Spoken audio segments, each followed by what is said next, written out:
Segundo Samuel, capítulo 21, os versículos de 1 a 10. Prestem atenção, irmãos. Houve em dias de Davi uma fome de 3 anos consecutivos. Davi consultou ao Senhor e o Senhor lhe disse: a culpa de sangue sobre Saul e sobre a sua casa, porque ele matou os gibeonitas. Então chamou o rei os gibeonitas e lhes falou: os gibeonitas não eram dos sírios de Israel, mas do resto dos amorreus. E os sírios de Israel lhes tinham jurado poupá-los. Porém, Saul procurou destruí-los no seu zelo pelos filhos de Israel e de Judá.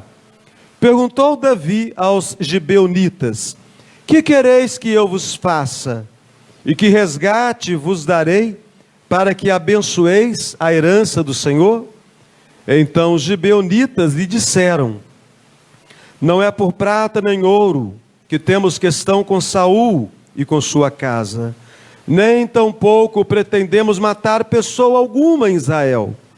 Disse Davi: que é, pois, que quereis que eu vos faça?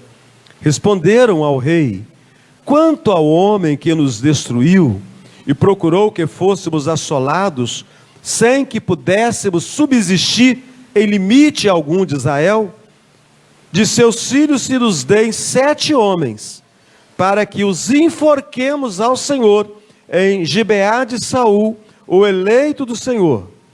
Disse o rei: eu os darei. Porém o rei poupou Mefibosete, filho de Jonatas, filho de Saul, por causa do juramento ao Senhor que entre eles houvera entre Davi e Jonatas, filho de Saul.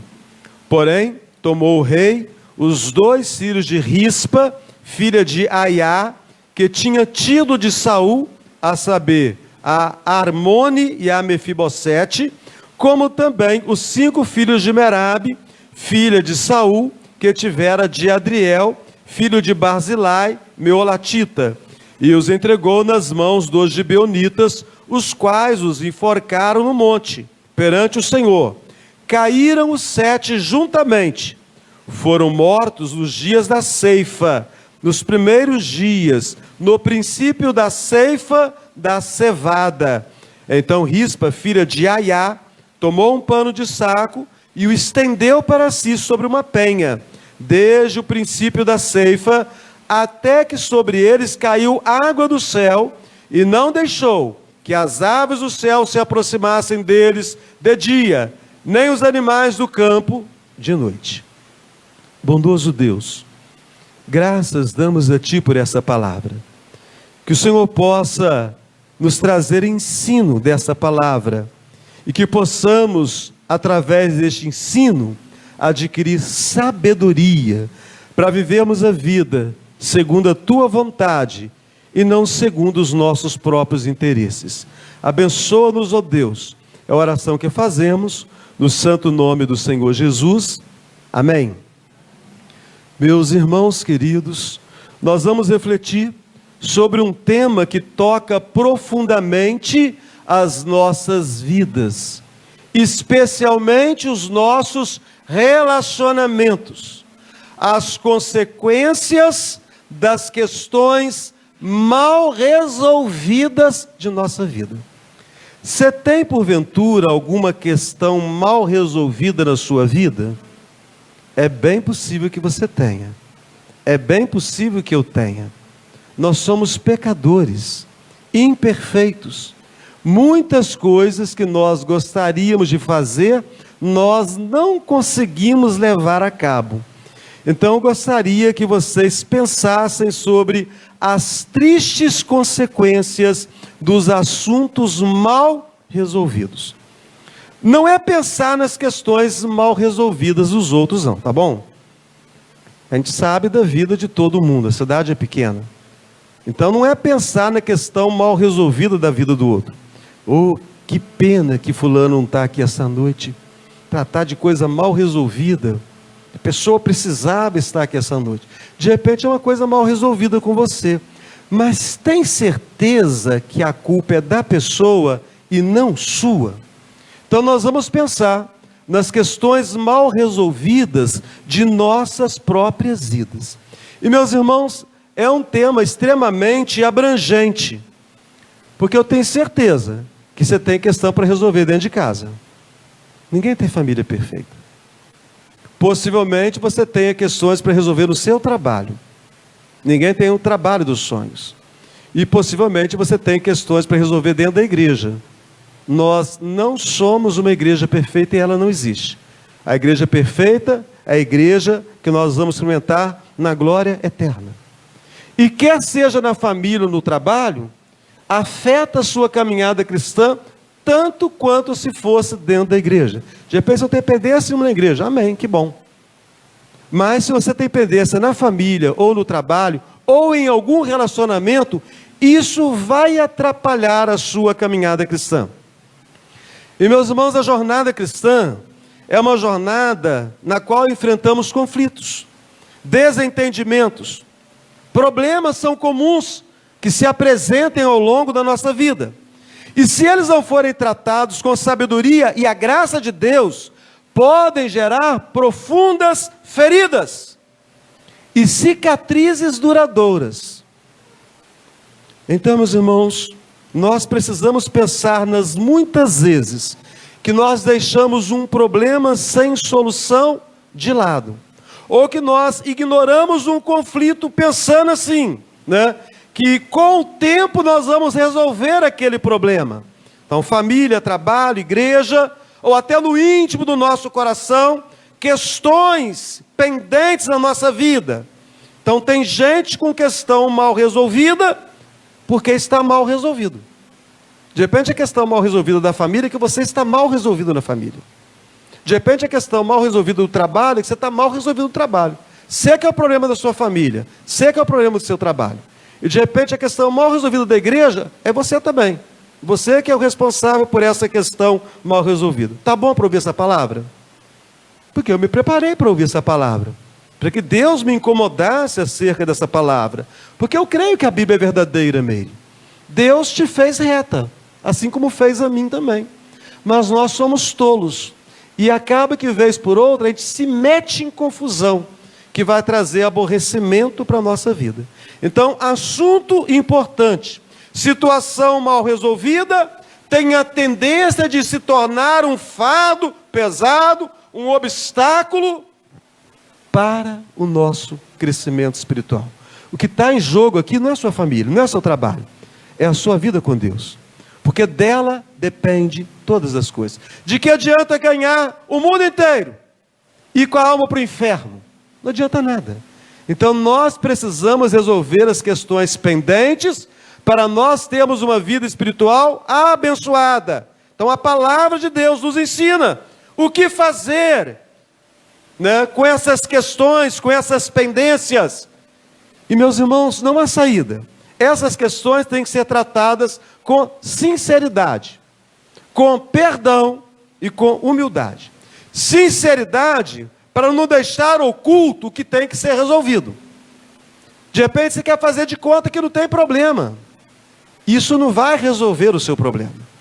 Essa questão não resolvida da sua vida, com a mentira que você prega para si mesmo, não vai se resolver, não vai trazer paz ao seu coração. Precisamos de perdão. Caso nós tenhamos ofendido alguém, ou tenhamos sido ofendidos, precisamos perdoar aquela pessoa que nós ofendemos, ou conceder o perdão àquele que nos ofendeu, e humildade, para reconhecer quando o erro partiu da gente.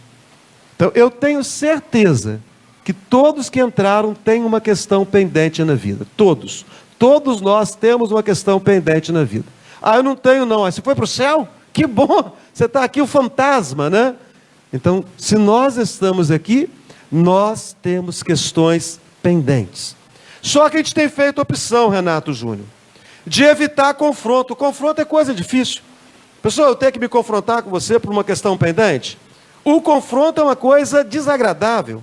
Então, muitas vezes nós achamos que é melhor deixar o tempo. Já ouviu alguém dizer que o tempo cura todas as feridas, dona Portulina? O tempo cura todas as feridas. Ah, quem dera se fosse verdade isso. Se o tempo tivesse esse poder, pelo contrário, o tempo faz com que as feridas piorem. O tempo faz aumentar a mágoa, o tempo faz aumentar a desunião. O tempo pode contribuir para a destruição da vida de uma pessoa. Então, meus irmãos, o texto que nós escolhemos para meditar essa noite nos mostra como que um problema não resolvido traz uma grave consequência. Você não quer resolver o seu problema, não? Alguém vai pagar por ele. Se você não pagar nessa vida aqui, seu filho vai pagar. Seu neto vai pagar. Alguém vai pagar por essa questão. As questões mal resolvidas precisam de solução. Então, o que nós, olhando para esse texto, percebemos, primeiramente, é a consequência do pecado não resolvido. A maioria das questões não resolvidas de nossa vida tem a ver com pecado. Pecado que nós não confessamos. Ou pecado que nós confessamos e voltamos à prática deles. O que estava acontecendo aqui? Olha os versículos 1 e 2. Olha comigo os versículos 1 e 2. Mais ainda, leia comigo os versículos 1 e 2. Vamos lá? Houve em dias de Davi uma fome de 3 anos consecutivos. Davi consultou ao Senhor e o Senhor lhe disse: a culpa de sangue sobre Saul e sobre a sua casa, porque ele matou os gibeonitas. Então chamou o rei os gibeonitas e lhes falou: os gibeonitas não eram dos filhos de Israel, mas do resto dos amorreus. E os filhos de Israel lhe tinham jurado poupá-los, porém Saul procurou destruí-los no seu zelo pelos filhos de Israel e de Judá. Então, meus irmãos, a palavra de Deus nos mostra que durante 3 anos houve uma grande fome sobre a terra de Israel. Davi, como rei responsável, Davi, como homem temente a Deus, homem que ficou conhecido como homem segundo o coração de Deus, ele buscou o Senhor para entender a razão daquela crise prolongada. 3 anos de fome, numa terra que Deus falou que estava dando ao seu povo, uma terra que manava leite e mel, uma terra que de longe era como a terra do Egito, de tão superior que era essa terra. Ao perguntar a Deus, a resposta é clara. O motivo era a culpa de sangue causada por Saul. Quem foi Saul? O primeiro rei, que havia quebrado uma aliança com o povo de Gibeão, chamados aqui de gibeonitas. Vamos lembrar a história? A maioria de vocês está fazendo a leitura do roteiro bíblico. Então vocês já fizeram a leitura do livro de Josué. Josué fez uma aliança com os gibeonitas. Ou seja, essa história é uma história muito antiga. Em casa, quando você abrir a sua Bíblia em Josué, no capítulo 9, você vai encontrar ali os gibeonitas. Eles eram um dos amorreus, um dos povos da terra, que Deus havia dado ordem para que Israel destruísse completamente. Esse povo de Gibeão, temendo a destruição, porque eles ouviram de tudo que Deus havia feito no Egito, a maneira como os deuses do Egito foram envergonhados, a maneira como o faraó e seus exércitos foram mortos, de forma extraordinária, o mar que se abriu para salvar o povo foi o mesmo mar que fechou para matar os inimigos. Então eles temeram muito, e eles eram artistas, eles eram habilidosos. Tem gente que é artista, não é mesmo? Tem gente que chora e se acredita, né? Que o choro é verdadeiro. Eles eram artistas. Então eles pegaram os melhores artistas deles, criaram um roteiro. E o roteiro era o seguinte, que eles eram um povo de uma terra muito distante. O artista tem que acreditar naquilo que ele está fazendo. Ele tem que interpretar de forma plena. Então eles vestiram roupas velhas, colocaram recipientes nos quais carregavam o vinho, recipientes bem velhos, já a ponto de se romper, sandálias bem velhas, pegaram pães, pão que já estava borulento, aquele pão já esverdeado, que já não tem mais como comer aquele negócio, e colocaram aquelas coisas moravam pertinho de Israel. Só que Israel não sabia. Israel havia acabado de entrar na terra, Rafael. Então eles pegaram aquela turma de gente habilidosa e foram ao encontro de Josué. E se apresentaram. Nós somos de uma terra muito distante. Nós ouvimos falar do Deus de vocês. O Deus que fez maravilhas no Egito. E de como esse Deus tem concedido vitórias a vocês. E nós resolvemos nos render também a esse Deus. Nós queremos ser um com vocês. E que convicção eles apresentaram aquela sua história. Viajantes de terras distantes. Josué, um bom homem de Deus, acreditou. Ok, ele fez aliança com eles. Ele nem consultou o Senhor. Aqueles homens pareciam tão verdadeiros. Era tão puro o sentimento deles por Deus, o Deus de Israel. Então Josué acreditou naquela história e fez uma aliança. Essa aliança, Cícero, consistia no seguinte, de proteger aquele povo. A partir de hoje nós somos um povo só. Vocês têm a nossa proteção. E se algum dia nós precisarmos de vocês, vocês também vão nos proteger. Só que eles eram muito fracos. Era um povo que morava na região. Era um povo valente. O texto bíblico diz que eles eram muito corajosos. Por isso os demais amorreus ficaram extremamente apavorados. Porque se os guerreiros de Gibeão estavam com medo de Israel, então significava que a derrota dos povos da região era uma coisa evidente, haveria de acontecer. Mas eles fazem aquela aliança, eles são corajosos, mas de longe eles tinham condições de enfrentar Israel, porque o Deus de Israel sempre estava à frente das batalhas do seu povo. Então, meus irmãos, aqui está o primeiro erro. Tomar decisão importante sem buscar orientação de Deus. Isso gerou uma aliança problemática. Uma aliança que traria consequências sérias no futuro. Israel, a partir daquele dia, estava preso a um povo inimigo. E pelo juramento que eles haviam feito, Sanderson, eles não poderiam fazer mal aos gibeonitas. Fizeram uma aliança. Agora, feita a aliança, não pode voltar atrás. A Bíblia fala que nós não devemos fazer votos. Deus não se agrada de voto de tolo. Se faz, você é obrigado a cumprir. Você não é obrigado a fazer voto nenhum. Se você faz um voto com Deus, você tem que cumprir o voto que você faz. Israel fez um voto com Deus a favor dos gibeonitas. O tempo passa, passou o período dos juízes. Muitos anos, muitas gerações passaram. E os gibeonitas viveram entre os judeus, se tornaram escravos. Eles tiravam água, eles pegavam lenha para poder ajudar no sacrifício, prestavam serviços. Eles eram escravos que trabalhavam, que estavam à disposição dos judeus, possivelmente muitas vezes à disposição dos levitas, para levar a água da purificação, para levar a lenha para o sacrifício. Então passaram-se muitas gerações.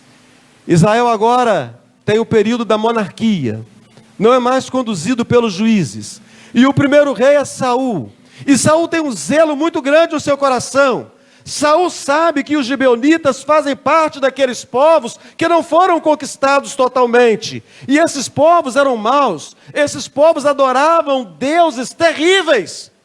E então Saul, no seu zelo pelo Senhor, numa decisão impensada, motivado por um zelo mal direcionado, sem ponderar as consequências, sem consultar a história, sem consultar o Senhor, ele decidiu: eu vou fazer justiça, eu vou acabar com esse povo, eu vou exterminar esses gibeonitas. O que Josué não fez, eu vou fazer. Eu sou mais zeloso do que Josué. Cuidado, cuidado com excesso de zelo. Coisas tão pequenas costumam virar problemas gigantes dentro da família. Um negocinho no trabalho vira uma dor de cabeça. Uma coisa pequenininha na igreja vira um baita de um problema. Excesso de gelo, geralmente, é quando nós cismamos que a nossa opinião está certa e que o outro está errado. E que eu não tenho disposição de ouvir a opinião do outro, porque a minha é que está certa. Então Saul agiu de forma impensada. Ele atacou um povo com o qual Israel havia feito um pacto. Uma aliança não pode ser rompida. O Senhor fez uma aliança conosco, uma aliança de ser o nosso Deus. O Cícero e o Pedro Augusto fizeram essa aliança essa noite aqui à frente. Deus, nessa aliança, está dizendo para vocês que Ele é o Deus de vocês. E nessa aliança vocês estão falando que vocês são o povo dEle. Nessa aliança, Deus promete ser o nosso Deus. Nós prometemos ser o seu povo. Deus cumpre sempre a sua parte. Qual é a nossa parte, o Guilherme? A nossa parte é obediência. A nossa parte é serviço. A nossa parte é adoração. Meus irmãos, a vida é feita de alianças. Ninguém vive para si mesmo. O salmista no Salmo 133 fala um texto que todo mundo sabe de cor, né? Ó, como é bom. Oh, como é bom e agradável viverem unidos os irmãos. Quando quebramos promessas, quando não resolvemos questões pendentes, as consequências podem aparecer de forma inesperada, muitas vezes tempos depois. Vocês lembram da história de José no Egito? Os irmãos o venderam, né? 20 anos depois, os irmãos estão perante José. Eles não sabem que é José, mas uma coisa eles sabiam, dona Eliane. Eles sabiam que eles estavam naquela situação por causa daquilo que eles haviam feito ao seu irmão José 20 anos atrás. Estavam diante de José, não sabiam que era José, mas eles sabiam o motivo pelo qual eles estavam naquela situação. Davi, por sua vez, irmãos, falhou também, ao não buscar o Senhor. Mas o texto fala que ele buscou o Senhor. Gente, presta atenção. Foi só após 3 anos que ele buscou o Senhor. O rei, o homem que tem responsabilidade sobre toda a nação, só depois de 3 anos que ele finalmente perguntou a Deus o que estava acontecendo. E eu e você precisamos aprender a consultar a Deus antes de tomar decisões importantes, sem ficar esperando muito tempo. E quantas vezes temos atitudes precipitadas, influenciados por emoções, questões internas, aquilo que nós consideramos que é certo ou bom, sem pensar nos outros, mas pensando em nós mesmos, ou então, por causa de pressões externas, quando outras pessoas nos forçam a tomar decisões, baseado naquilo que eles acham que é certo. Meus irmãos, nós precisamos aprender. Washington, Josué, Saul e Davi foram grandes homens. Eles cometeram erros muito graves. E um erro grotesco foi cometido. Buscar ao Senhor em primeiro lugar não foi prioridade deles. Muitas vezes não tem sido a nossa prioridade. Mas Jesus deixou bem claro que deve ser. Porque Ele que nos ensina. Buscar em primeiro lugar o reino de Deus e a sua justiça. E as outras coisas, gente, tudo mais que você precisa, Marília, é outra coisa. O mais importante essa noite é buscar a Deus em primeiro lugar. A segunda questão que esse texto apresenta para nós é uma necessidade de restauração. Os versículos 3 até o de número 6, nós encontramos aqui, mas só o versículo 3, vamos ler juntos comigo o versículo 3, todos vocês. Perguntou Davi aos gibeonitas: que quereis que eu vos faça? E que resgate vos darei, para que abençoeis a herança do Senhor? Então, que quereis que eu vos faça? Davi, ao entender a causa da fome, procurou os gibeonitas. Foi revelado que o problema, Lion, foi uma aliança que foi quebrada com os gibeonitas. Então ele procurou os gibeonitas para saber como reparar a injustiça. E aí, Bruna, eles respondem, né? Eles queriam apenas 7 descendentes de Saul, que fossem entregues para serem mortos. Meus irmãos, o pedido é duro. O pedido revela a gravidade da ofensa que foi cometida contra eles.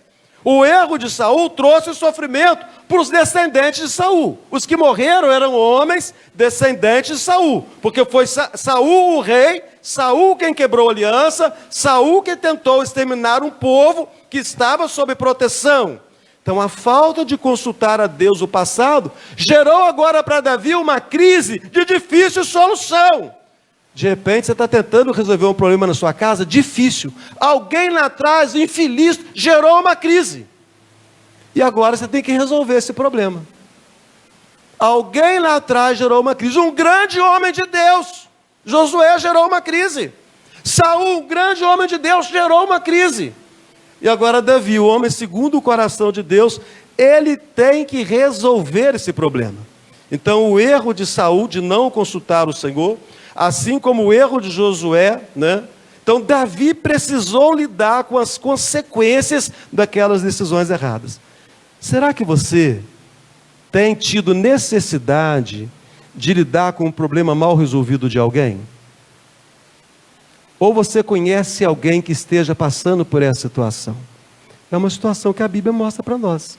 Davi teve que lidar com as decisões erradas de boas pessoas. Então, primeira coisa, não se revolta contra essa pessoa que gerou aborrecimento. Foi Josué e Saul, foram grandes homens que geraram aborrecimento. Então, meus irmãos, nós muitas vezes carregamos questões mal resolvidas, não é desse ano, são questões mal resolvidas lá de trás, lá do passado, pecados que não foram confessados a Deus, relacionamentos que nós não buscamos a restauração, atitudes que nós deixamos sem correção. Então esses problemas, quando não tratados, continua gerando dor, continua gerando sofrimento. Então, Lucas, hoje é dia de buscar restauração. Hoje é dia de colocar diante de Deus aquilo que tem causado dor, sofrimento, angústia, mágoa para nós já há tanto tempo. Será que há esse tipo de situação na sua vida, meu irmão, minha irmã, que precisa de restauração? Ou de repente alguém que você conhece, vizinho seu, parente seu, amigo seu, alguém da nossa idade que você tem certa liberdade, alguma promessa quebrada, alguma palavra não cumprida, algum pedido de perdão que não foi feito, algum perdão que não foi concedido a quem pediu. Não tem como adiar mais. E não tem mesmo. Nós vamos comer do pão e beber do cálice. Se nós fizermos para a nossa própria condenação, vai ser gosto de morte para nós. Se nós fizermos da forma correta, vai ter sabor de vida, esse pão e esse vinho que nós vamos beber. Então nós precisamos buscar restauração para que a paz reine. Davi precisava fazer com que a paz reinasse. Nos dias de Josué não teve paz. Josué tomou a decisão. Depois da decisão tomada, daí 2 semanas, eles encontram os gibeonitas. O povo morava pertinho deles. Não era gente que morava longe, nada. Sabe o que acontece? O povo fica revoltado contra Josué. Ficaram revoltados contra Josué e contra os líderes que trabalhavam junto com Josué. Acabou a paz. O povo entrando na terra e a paz do povo acabou porque Josué, o líder, não consultou o Senhor. Eu fico muito preocupado com as reuniões de oração. As reuniões de oração, elas são uma necessidade na vida do crente. Porque é uma ordem, não é sugestão. Orai sem cessar, é ordem. Jesus não nos dá sugestão de oração. Ele nos ordena orar e Ele próprio nos dá o exemplo de oração. Então, todo crente tem que orar. Todo crente deve participar das reuniões de oração. E quem é líder tem obrigação de buscar a Deus. 3 líderes não buscaram a Deus. As consequências são dramáticas. E por fim, meus irmãos, eu quero ver aqui o impacto dessas decisões equivocadas que foram tomadas por Josué e que foram tomadas por Saul. E vocês vão ver que Davi também fez algo errado. Olha o versículo 7, o início do versículo 7. Porém, o rei poupou Mefibosete. Você lembra quem foi Mefibosete? Porém, o rei poupou a Mefibosete. Se você continuar o versículo, filho de Jonatas. Era o filho do melhor amigo, do grande amigo de Davi. Filho de Jonatas, o príncipe, o filho do rei Saul. Então Mefibosete era neto do rei Saul. Davi fez questão de poupá-lo, porque Davi tinha feito uma aliança. E quem faz uma aliança tem que ter compromisso com essa aliança. Davi fez uma aliança com Jonatas. Então, nesse momento, que são pedidos descendentes de Saul, ele não pode permitir que um filho de Jonatas seja entregue. Vão ser entregues outros, mas esse filho de Jonatas não pode ser entregue, porque Davi, ele havia feito uma aliança com Jonatas para proteger a descendência de Jonatas. Mas outros foram entregues, 7 deles morreram, caíram de uma vezada só, no monte, eles foram enforcados. Esses que foram entregues para satisfazer o inimigo, Gabriel, o que eles haviam feito de errado? Davi entregou 7 homens para atender o pedido dos inimigos. Ele consultou a Deus, Deus falou com ele qual era o problema, aí ele vai e procura os inimigos falam que não queriam matar ninguém, apenas queriam 7 descendentes de Saul, para fazerem com eles o que quisessem, e depois para executá-los. E as famílias desses 7 homens?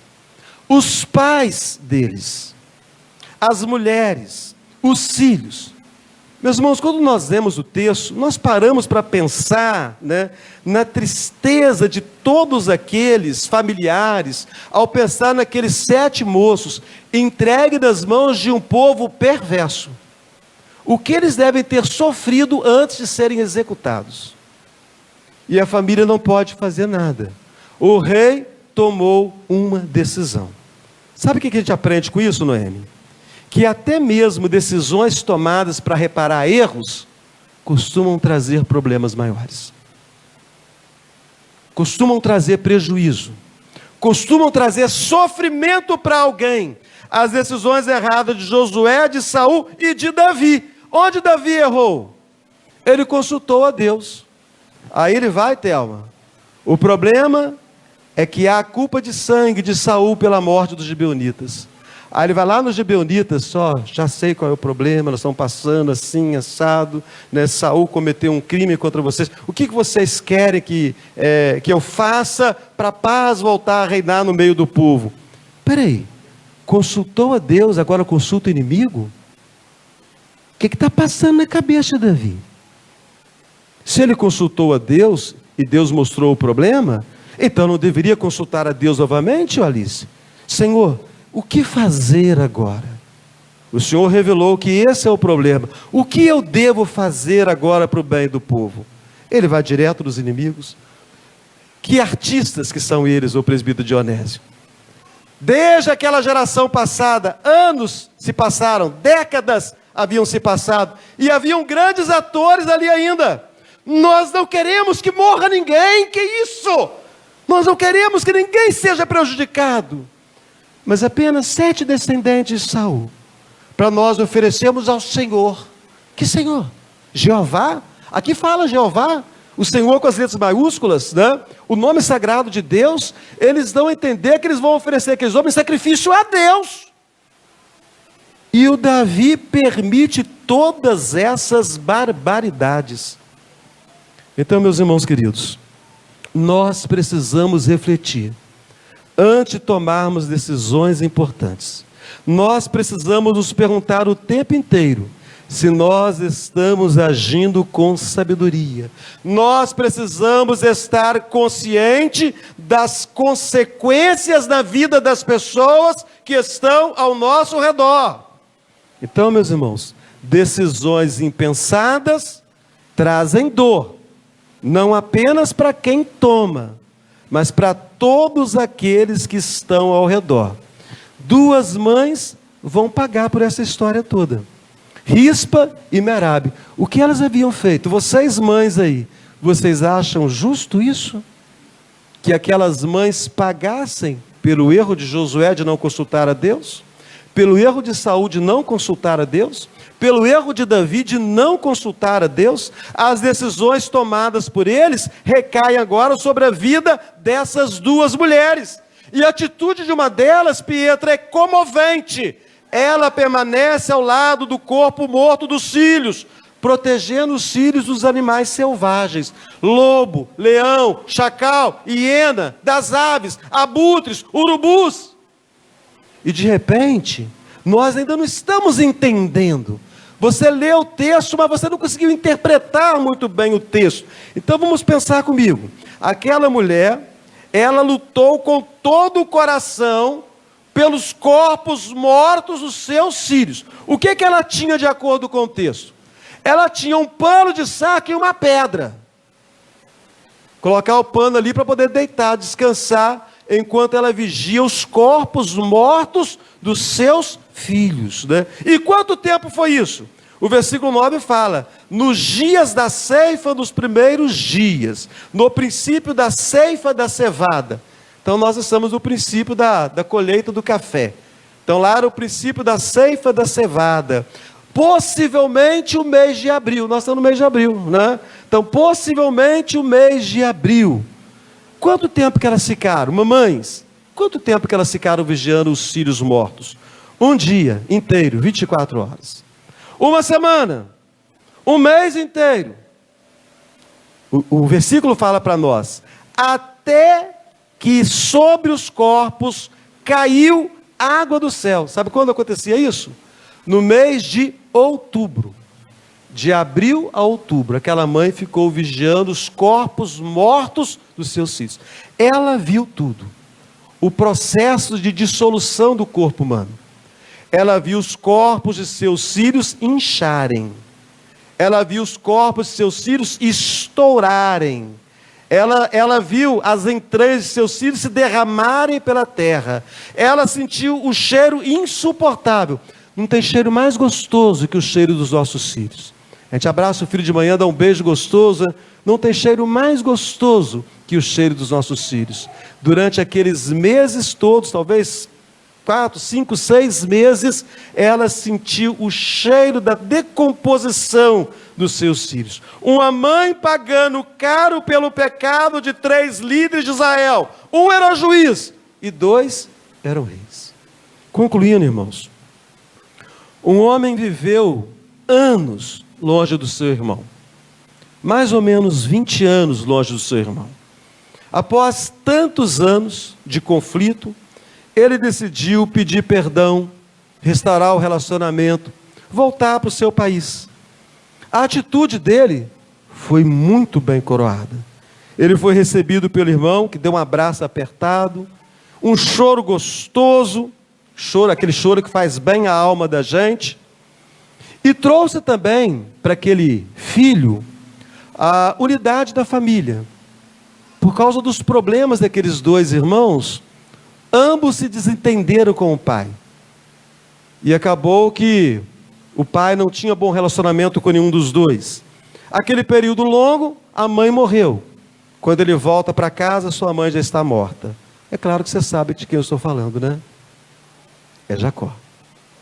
Meus irmãos, nunca é tarde para resolver questões pendentes.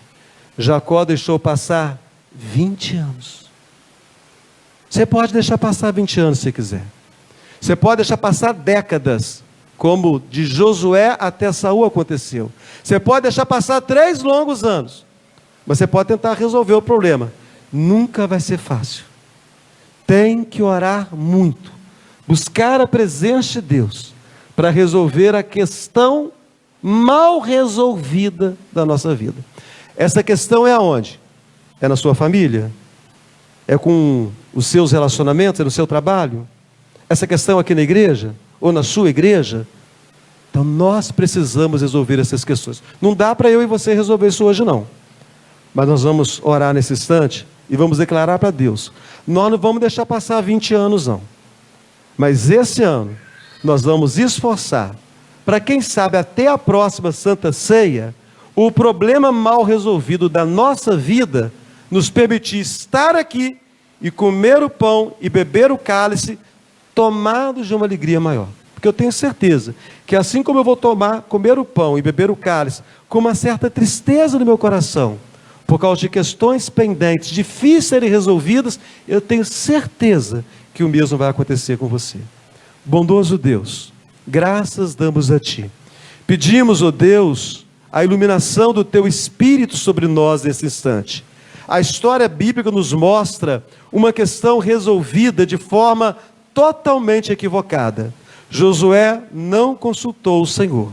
E por não consultar o Senhor, trouxe um problema para gerações futuras. E o próprio Davi, que consultou o Senhor, mas depois não continuou a consultar o Senhor. Essa noite nós estamos consultando a Ti, ó Deus. Cada um de nós está consultando o Senhor. Que o Teu Espírito Santo nesse instante nos leve para dentro da nossa família. Cada um de nós possa, pelo Espírito do Senhor, ser levado para dentro de sua própria família. Há alguma pendência nessa família? Há alguma pendência nessa casa?